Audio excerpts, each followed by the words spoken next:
You know, in a world that's just buzzing with notifications, deadlines, and this constant pressure to do more, it really feels like our minds are running a marathon that has no finish line.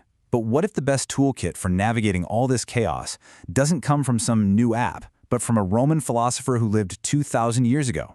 Well, today, we're going to unpack Seneca's incredible guide to a tranquil life. Does that sound familiar? I mean, that feeling of being pulled in a million different directions? Your mind just constantly jumping from a regret in the past to a worry about the future? Yeah, you are definitely not alone. It's pretty much the hallmark of our modern world. And this is where things get really interesting. The solution might just be hiding in the timeless wisdom of a guy named Seneca. And he wasn't just some philosopher in an ivory tower, no way.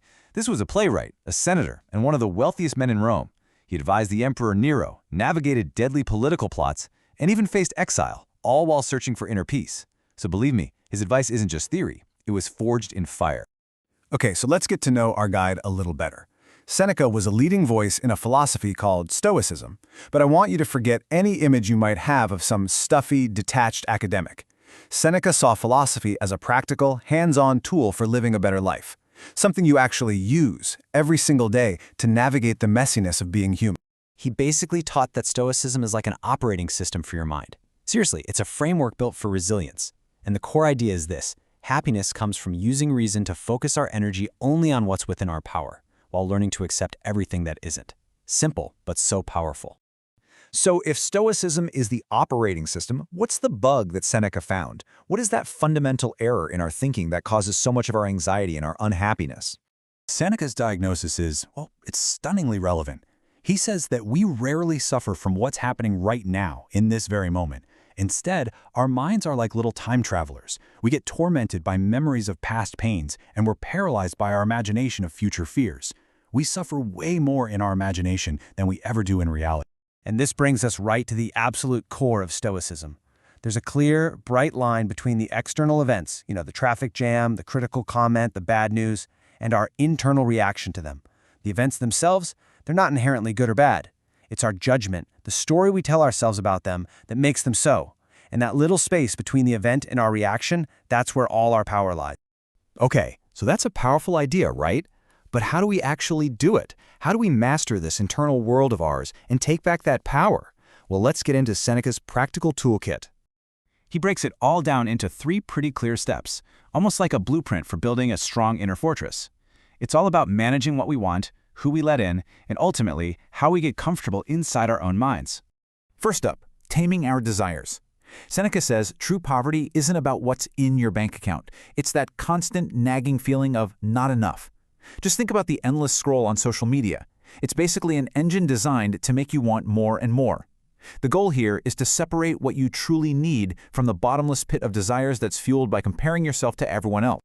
Second, and this is just incredibly spot on for our hyper-connected age, he warns us about the danger of the crowd. He believed that almost nothing is as damaging to our character as just uncritically absorbing the values, anxieties, and behaviors of the people around us. So the instruction here is to be deliberate. Who do you follow? What news are you consuming? Who are you giving your precious time and attention to? It's really about curating your influences, not just mindlessly consuming them. You got to choose what builds you up. And finally, this is the ultimate prize. The whole point of all this internal work is to find real peace and genuine contentment just in your own company.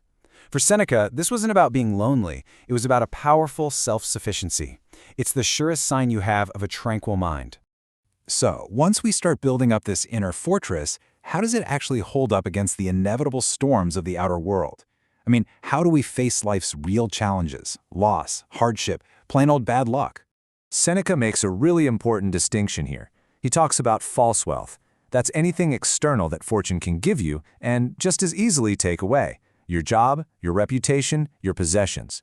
But true wealth, that's internal. A sound mind, a resilient character. That is something fortune cannot touch. Now, Seneca's strategy for building that resilience is super proactive. He didn't believe in just crossing your fingers and hoping for the best.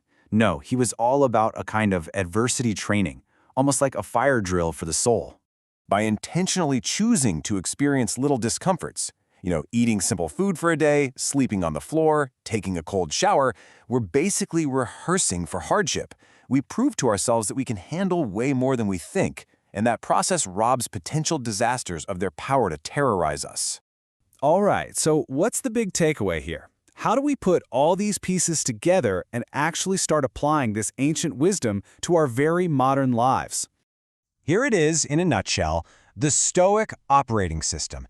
It's a blueprint for a resilient life, one that's built on self-awareness, personal responsibility, and a really clear understanding of what truly matters.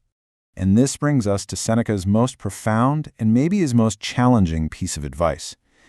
He believed the ultimate key to living without fear wasn't about ignoring death, but about confronting it, thinking about it, and getting familiar with our own mortality. And his logic here is just unshakable.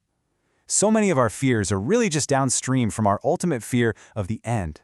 Once you take away that fear's power, you remove the leverage that any person or any circumstance can have over you.